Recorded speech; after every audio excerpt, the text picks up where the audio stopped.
Merci de rester fidèle au programme d'ITV. C'est parti pour cette édition du soir. Les titres. La Fédération des acteurs de la communication et de l'information en colère contre le gouvernement du Sénégal. Ses membres accusent le ministre de la Communication et des Télécommunications de faire dans la gestion unilatérale sans concertation aucune avec les acteurs de la presse. Ces derniers alertent sur la menace qui pèse sur la presse, les menaces donc sur l'existence d'une presse libre et indépendante sous le régime Diomaye Faye. Et puis, au plus de 300 migrants candidats à l'immigration irrégulière ont été donc arrêtés sur une pirogue au large de Joal. C'est par la brigade des douanes de Fimela qui a intercepté cette pirogue. Ces derniers ont été donc remis à la gendarmerie pour recensement. Les djellabas très présents en ce mois béni de Ramadan au marché HLM, ce n'est pas encore le grand rush. Les commerçants ont exposé différents modèles pour attirer la clientèle. Pas encore l'ombre des clients. Voilà pour les titres. Le développement, c'est dans une poignée de secondes.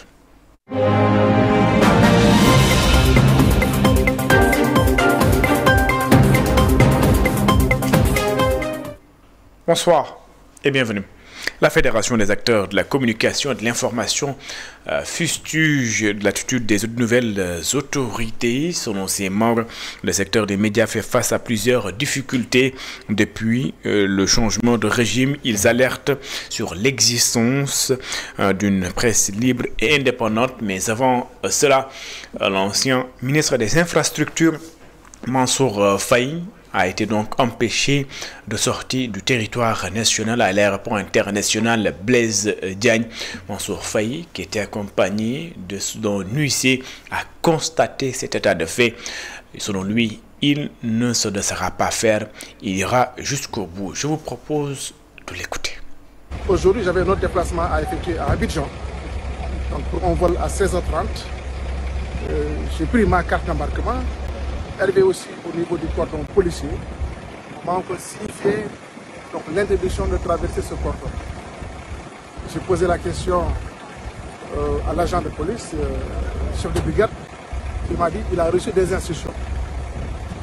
Finalement, je me suis retrouvé au commissariat spécial de l'aéroport pour voir monsieur le commissaire, pour quand même demander les motifs, en tout cas les raisons de ce refus. Malheureusement, l'adjoint que j'ai trouvé sur place m'a signifié l'indisponibilité du commissaire. L'heure à laquelle il n'est pas disponible, m'a tout simplement dit qu'il n'est pas disponible. Voilà donc, en tout cas, en termes, disons, d'information, ce que j'ai à ma disposition. Mais là, en tout cas, tout compte fait, je vais saisir le qui de droit pour réclamer les droits. Parce qu'on n'a pas le droit, personne n'a le droit d'interdire à un citoyen donc de faire ces mouvements. Il n'y a aucun acte qui est posé, il n'y a aucune enquête, comme je le dis tout le temps. Je ne fais l'objet d'aucune enquête, encore moins un acte, ou en tout cas une interdiction officielle. Voilà, quelle est la main qui est derrière, qui use en tout cas de sa position pour interdire à un Sénégalais de se mouvoir. En tout cas, je ne lâcherai pas. Je ne lâcherai pas du tout. C'est mon droit le plus absolu et je l'ai jusqu'au bout. Comment qualifiez-vous cela? Vous savez, je ne peux même pas le qualifier. C'est de l'arbitraire, c'est de l'injustice, c'est une sorte de dictature. Mais ça ne passera pas. De toute façon, ça ne passera pas. Si les gens pensent que quand même, voilà, ils peuvent, je ne sais pas moi, détruire ou humilier les gens comme ça, se trompent de personne. En tout cas, moi, personne, je n'accepte jamais ça. Et la prochaine fois, ça sera quoi? Mais la procédure, de toute façon, il y aura une procédure. Je suis venu avec un huissier de justice qui a constaté les faits. Voilà, j'ai un avocat, un groupe d'avocats. Tout ce monde-là va se saisir donc de la procédure et puis on verra. Je le disais tantôt, la Fédération des acteurs de la communication et de l'information fustige l'attitude des nouvelles autorités. Selon ses membres, le secteur des médias fait face à plusieurs difficultés depuis le changement de régime. Ils alertent sur les menaces qui pèsent sur l'existence d'une presse libre et indépendante au Sénégal. C'est un compte rendu signé Elisabeth Grastine.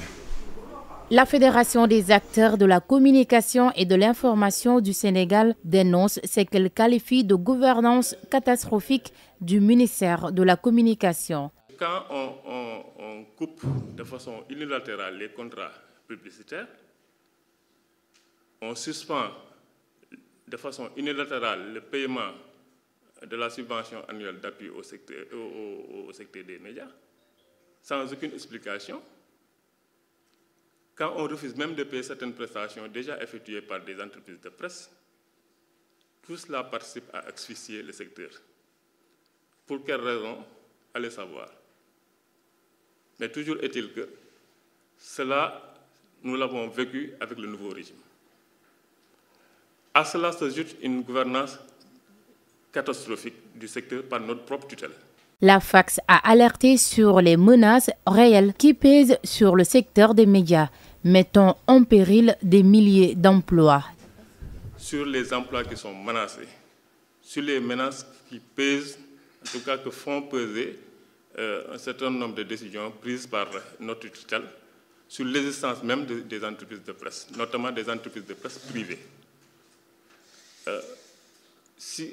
Rien qu'en termes de nombre d'emplois qui sont menacés, il y a juste à prendre un secteur comme l'imprimerie. Parce que quand vous parlez d'entreprises des médias, il y a tout un ensemble de chaînes de valeur rattachées à l'activité des médias. Rien que dans le secteur de l'imprimerie, c'est des milliers et des milliers d'emplois qui sont menacés. Elle dénonce également des critères de régulation jugés non conformes au Code de la presse, pointant du doigt le processus actuel de régulation des médias au Sénégal. Mais le plus grave dans la gouvernance de ce secteur-là, c'est la confusion et l'amalgame. À la limite, c'est de la désinformation. Je prends juste quelques exemples. Au départ, il s'agissait de faire de la restructuration du secteur à travers un processus d'enregistrement des entreprises de presse dans une plateforme sur la base d'un arrêté ministériel qui, de notre point de vue, est une flagrante violation du Code de la presse. Enfin, la Fédération lance un appel au gouvernement du Sénégal pour une concertation autour des assises de la presse. Kassoumay ou paix en langue diola, un programme qui ambitionne de renforcer la stabilité dans la région et accompagner le retour des populations déplacées. Une initiative du comité régional de solidarité des femmes pour la paix en Casamance, Usuforal. Le projet bénéficie d'un financement de 637,9 millions de francs CFA venant donc de Generalitat Valenciana, institution gouvernementale autonome de la communauté valencienne en Espagne. Je vous propose de suivre des explications de Ali Seyni Bangoura. Il est l'adjoint gouverneur de Ziguinchor. Il est ici au micro d'Assanba et là de Sambo. Donc aujourd'hui, nous sommes réunis pour justement étudier ensemble avec le comité élargi le projet Kassoumay, porté par l'organisation Usoforal. Cette organisation de la société civile composée de femmes, de braves dames de la région de Ziguinchor, qui ont voulu justement participer à leur manière à la consolidation de la paix au niveau de la région de Ziguinchor et de manière générale donc en Casamance. Cette réunion a permis de revenir sur le ciblage donc des projets, non seulement de l'État, sur également le ciblage aussi des interventions des partenaires au développement, notamment les associations communautaires de base, les ONG également. Donc cette réunion permet de faire le ciblage de façon cohérente afin que les interventions se fassent donc de façon tout à fait ciblée relativement donc aux besoins qui sont identifiés dans les zones les plus reculées de la région, mais surtout dans les villages concernés par le plan Diomaye pour la Casamance, qui sont des villages de retour. Aujourd'hui, on peut dire déjà qu'il y a des structures de l'État, notamment le ministère de la microfinance, de l'économie sociale et solidaire.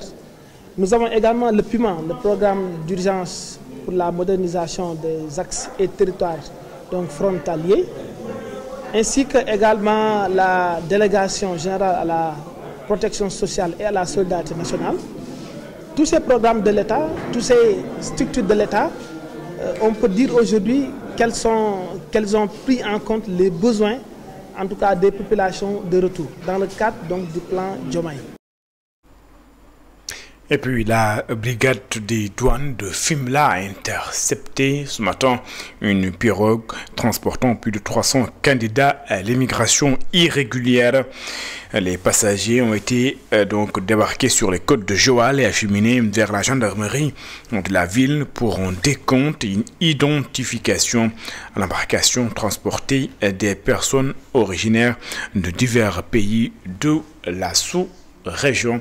300 migrants irréguliers qui ont donc été arrêtés par la douane de Fimela.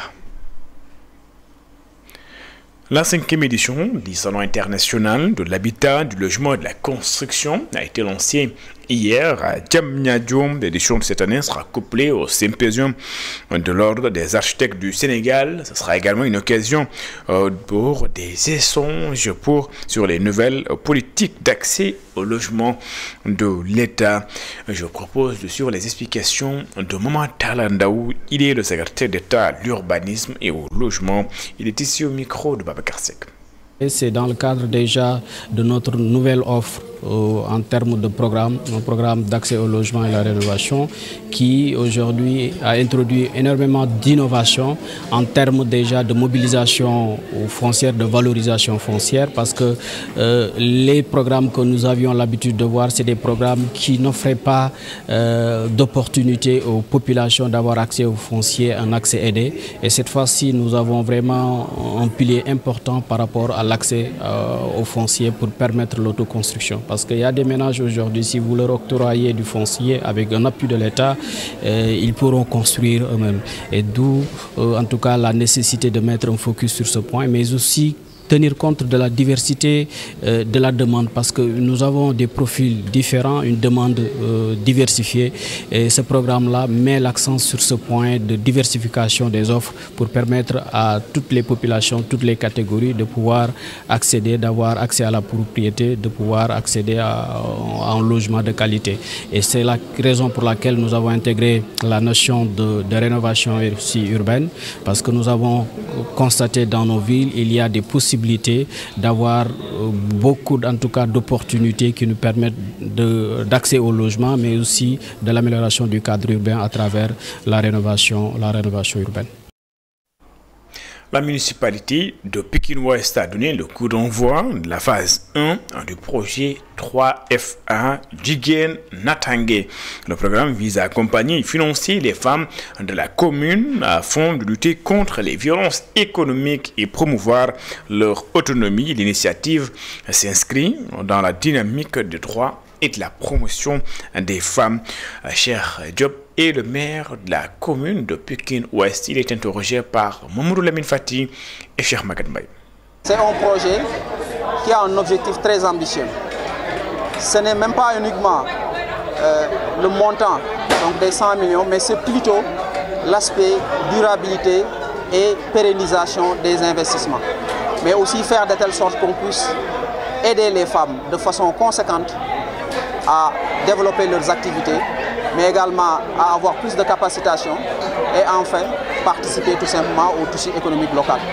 Je pense qu'aujourd'hui c'est une activité qui s'inscrit en même temps donc dans la vision Sénégal Horizon 2050, l'agenda national de transformation institué par son Excellence M. Bassirou Diomaye Diakhar Faye, dans 3 piliers qu'on peut citer, qui est l'équité sociale parce qu'on parle de femmes, qui est également une économie endogène et compétitive parce qu'on parle d'économie féminine, mais également on parle effectivement de capital humain parce qu'on parle aujourd'hui de formation concernant les activités donc, des femmes. Donc la différence par rapport à certains projets, le suivi, l'évaluation et l'amélioration continue posent problème. Donc aujourd'hui, nous avons pris les devants pour mettre une entité qui nous permettra de mesurer à temps réel, mais aussi de mesurer de telle sorte qu'on puisse voir les opportunités d'amélioration et de mettre des plans d'action qui nous permettront tout simplement donc, de pérenniser cette initiative qui vise tout simplement à autonomiser de façon effective donc les femmes de notre commune.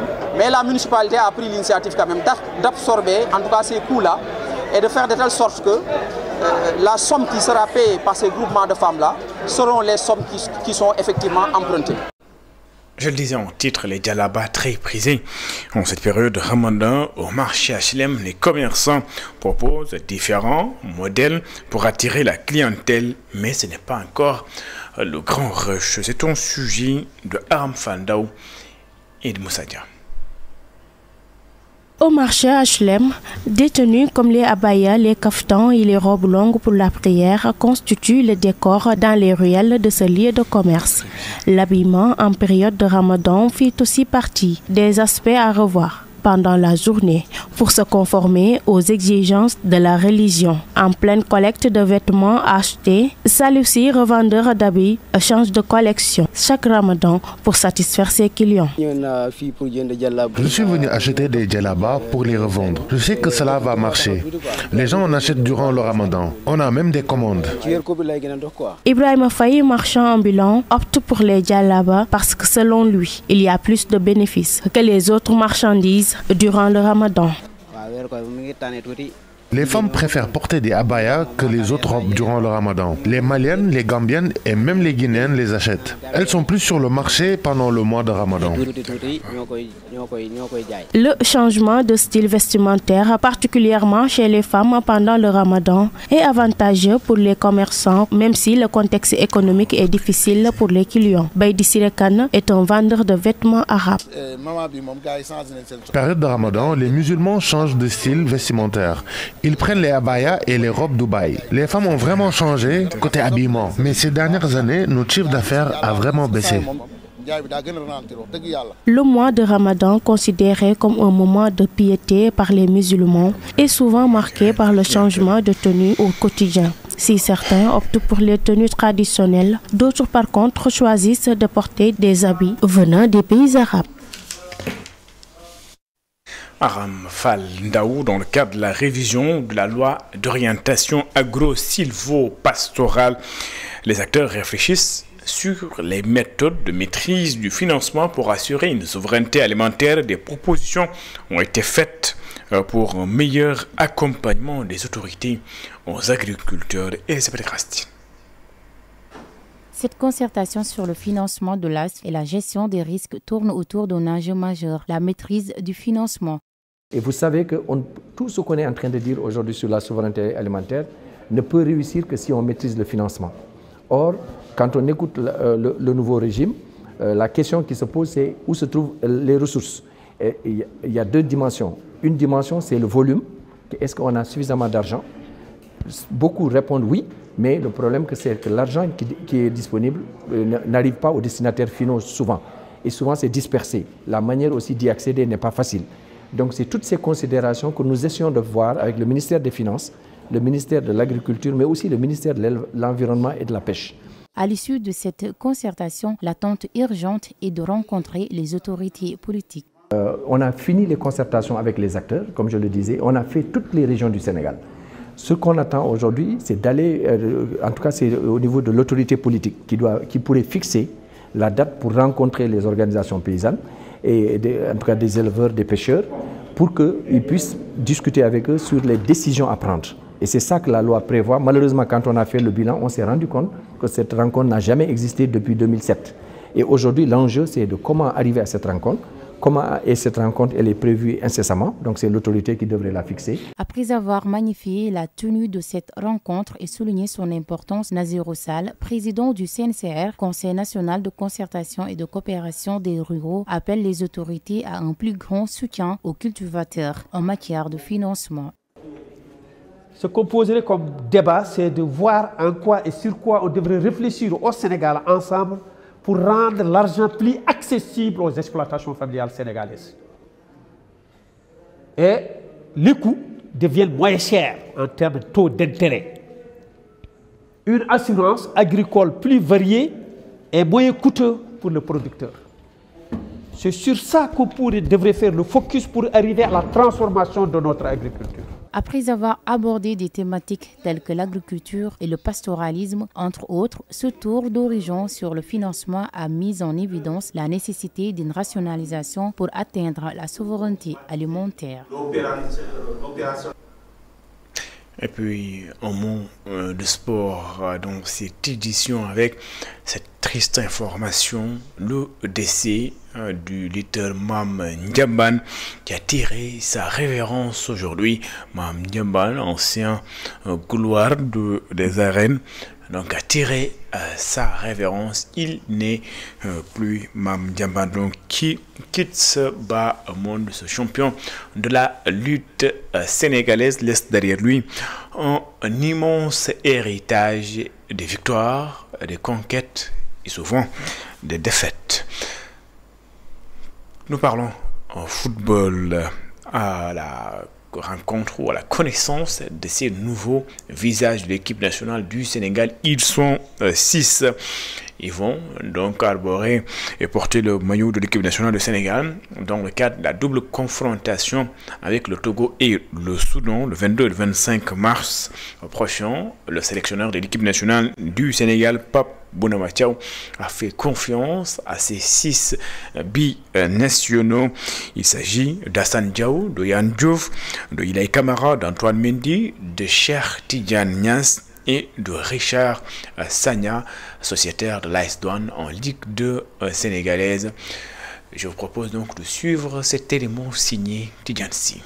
Âgé seulement de 19 ans, Assane Diao était sans doute le joueur le plus attendu de la liste de Pape Thiaw pour les 2 prochaines rencontres du Sénégal, comptant pour les éliminatoires de la Coupe du Monde 2026. Le néo-lion de la Teranga et natif de Nangan dans la région de Kaolack a fait toutes ses classes en Espagne, notamment au Real de Betis, avant de rejoindre Como dans le championnat italien en 2025. Grand espoir du football espagnol, il a joué dans les catégories jeunes de l'équipe ibérique avec qui il a remporté le championnat d'Europe des moins de 19 ans. En 2024, auteur de 6 buts en 9 matchs joués avec le Como, le jeune attaquant Assane Diao va certainement apporter du sang neuf au sein de l'attaque et du Sénégal. Titulaire indiscutable dans les cages du Stade de Reims, Yehvan Diouf, 25 ans, lui a fait le choix de répondre à l'appel de la patrie, tout comme Assane Diao. Yehvan Diouf a aussi joué dans les catégories jeunes de la France. Longtemps courtisé par le Sénégal, Yehvan Diouf avait préféré prendre son temps avant de dérouiller à la sélection nationale ce 13 mars 2025. Dans le secteur de la défense, on aussi l'arrivée de Ilaï Kamara, évoluant dans le championnat belge à Standard de Liège, et de Antoine Mendy, sociétaire de Nice. En Ligue 1 française, si le dernier cité est un pur défenseur, Ilaï Kamara est lui capable d'évoluer en défense tout comme un peu plus haut sur le terrain. Passé par Anderlecht FC Futur, Molenbeek, Ilaï Kamara fait aujourd'hui les beaux jours des Standards de Liège en Jupiter League. Appelé en renfort dans l'entrejeu de l'équipe nationale du Sénégal, le très talentueux milieu de terrain Cheikh Tidiane Niasse confirme tout le bien qu'on pensait de lui. Transféré cette année de Young Boy à Hellas Vérone, Cheikh Niasse aura l'occasion de prouver à Pape Thiaw qu'il mérite sa place en équipe nationale. L'autre surprise du chef est la sélection de Richard Sagna, seul joueur évoluant dans le championnat local. Promis à un bel avenir, sa carrière sera freinée par de nombreuses blessures. Auteur d'une belle saison avec son club, l'AS Douanes, comme en atteste ses 9 buts marqués, il découvrira lui aussi les exigences de la haute compétition avec les Lions de la Teranga. Tidiane Sy, merci. C'est la fin de cette édition. Merci de l'avoir suivi. Excellente suite de programmes sur les antennes d'ITV. Au revoir.